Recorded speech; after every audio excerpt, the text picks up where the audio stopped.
Hi అందరికీ, welcome to Nagar and నవ్య. ఈరోజు కంది పచ్చడి అయితే చేశాను. చాలా అంటే చాలా బాగుంది. నచ్చితే మీరు ట్రై చేయండి.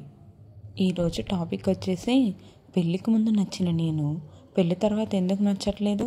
నిజంగా ఈ క్వశ్చన్ అయితే పెళ్ళైన 2-3 సంవత్సరాల తర్వాత లేదా పిల్లలు పుట్టాక అయితే ఖచ్చితంగా ఒక్కసారైనా మనకు అనిపిస్తుంది. పిల్లలు పుట్టాక పరిస్థితుల ప్రభావము లేదా పెళ్ళికి ముందు పెళ్ళైన తర్వాత పిల్లలు పుట్టాక మన బాడీలో వచ్చిన చేంజెస్ వలన తను మనల్ని పెళ్ళికి ముందు ఇష్టపడ్డట్టుగా పెళ్ళికి ముందు ప్రేమించినంతగా పిల్లలు పుట్టాక ప్రేమించట్లేదు, మనల్ని సరిగా చూసుకోవట్లేదు అని అయితే ఖచ్చితంగా ఒక్కసారైనా అనిపిస్తుంది. తను మారిపోయాడు, పెళ్ళైన కొత్తలో పెళ్ళికి ముందు మనల్ని ప్రేమించినంతగా మన మీద కేర్ చేసినంతగా ఇప్పుడు చేయట్లేదు అని అయితే అనుకోవద్దు. ఎందుకంటే ఫస్ట్ తను మారిపోయాడు అనే ముందు మనం కూడా మారాము అనేది అయితే మనం గమనించుకోవాలి. ఏంటంటే ఫస్ట్ ప్రయారిటీ మనకు పెళ్ళైన తర్వాత అయితే మన హస్బెండ్ ఉంటుంది. బట్ పిల్లలు పుట్టాక మన ప్రయారిటీస్ అనేవి అయితే చాలా వరకు చేంజ్ అవుతాయి. ప్రతిసారి తల్లైన కొత్తలో అయితే అసలు మన భర్తను కూడా మనం సరిగా పట్టించుకోము. మన ప్రయారిటీ మొత్తం మన చుట్టూ, మన బేబీ చుట్టే తిరుగుతుంది. బేబీ ఎందుకు ఏడుస్తుంది, ఎందుకు ఇన్నిసార్లు మోషన్ పోతుంది, వ్యాక్సిన్స్ ఎప్పుడు వేయించాలి, అసలు బేబీకి పాలు సరిపోతున్నాయా లేదా, పాలు సరిపోవాలంటే మనం ఏం తినాలి, ఇట్లా మన మీద మన బేబీ మీదే మొత్తం మన ప్రయారిటీ అనేది అయితే ఉంటుంది.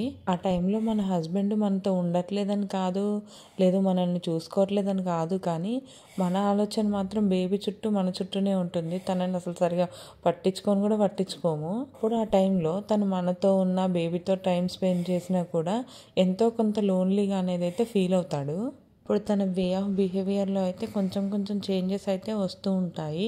ఆ చేంజెస్ అనేది మనకెప్పుడు అర్థమవుతాయి అని అంటే బేబీ ఎదుగుతున్న కొద్దీ, అంటే ఒక 6 months తర్వాత, 1 year తర్వాత, 1.5 years తర్వాత అప్పుడు మనకు కొంచెం అర్థమవుతూ ఉంటాయి.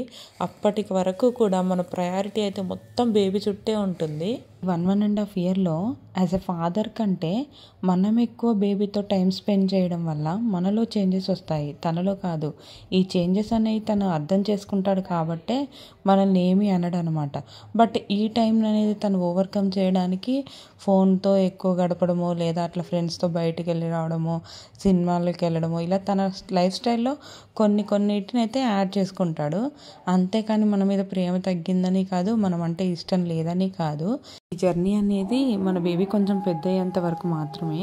ఆ తర్వాత మనకి కొంచెం ఫ్రీ టైం దొరుకుతుంది. అప్పుడు హస్బెండ్తోనూ ఇటు బేబీతోనూ ఇద్దరితోనూ టైం స్పెండ్ చేయొచ్చు అనమాట. ఇప్పుడు ఈ టైంలో ఇద్దరికి టైం స్పెండ్ చేసేంత స్పేస్ ఉన్నప్పుడు ఈ టైంలో కూడా తను మన మీద ప్రేమ చూపించకుండా, మనం మాట్లాడుతున్న పెద్దగా ఇంట్రెస్ట్ చూపించకుండా, మనతో సరిగా ఉండకపోతే అప్పుడు డౌట్ పడాలి. కానీ అంతకు ముందు వరకు కూడా అందరి లైఫ్లో ఈ గ్యాప్ అనేది అయితే కామన్ అనమాట. నార్మల్ లైఫ్లో జరిగే కామన్ పాయింట్స్ మీద వంట వీడియోలు చేస్తూ వాయిస్ ఓవర్ ఇవ్వాలి అనుకుంటున్నాను. మీకు ఈ వీడియో నచ్చితే కనుక లైక్ చేయండి. అండ్ ఇలాంటి మరిన్ని వీడియోస్ కోసం నా ఛానల్ని అయితే సబ్స్క్రైబ్ చేయండి. అండ్ ఈరోజు కంది పచ్చడి అయితే చేశాను కదా, ఎలా ఉందో తప్పకుండా కామెంట్ చేయండి. And thanks for watching. Please do support and subscribe my channel.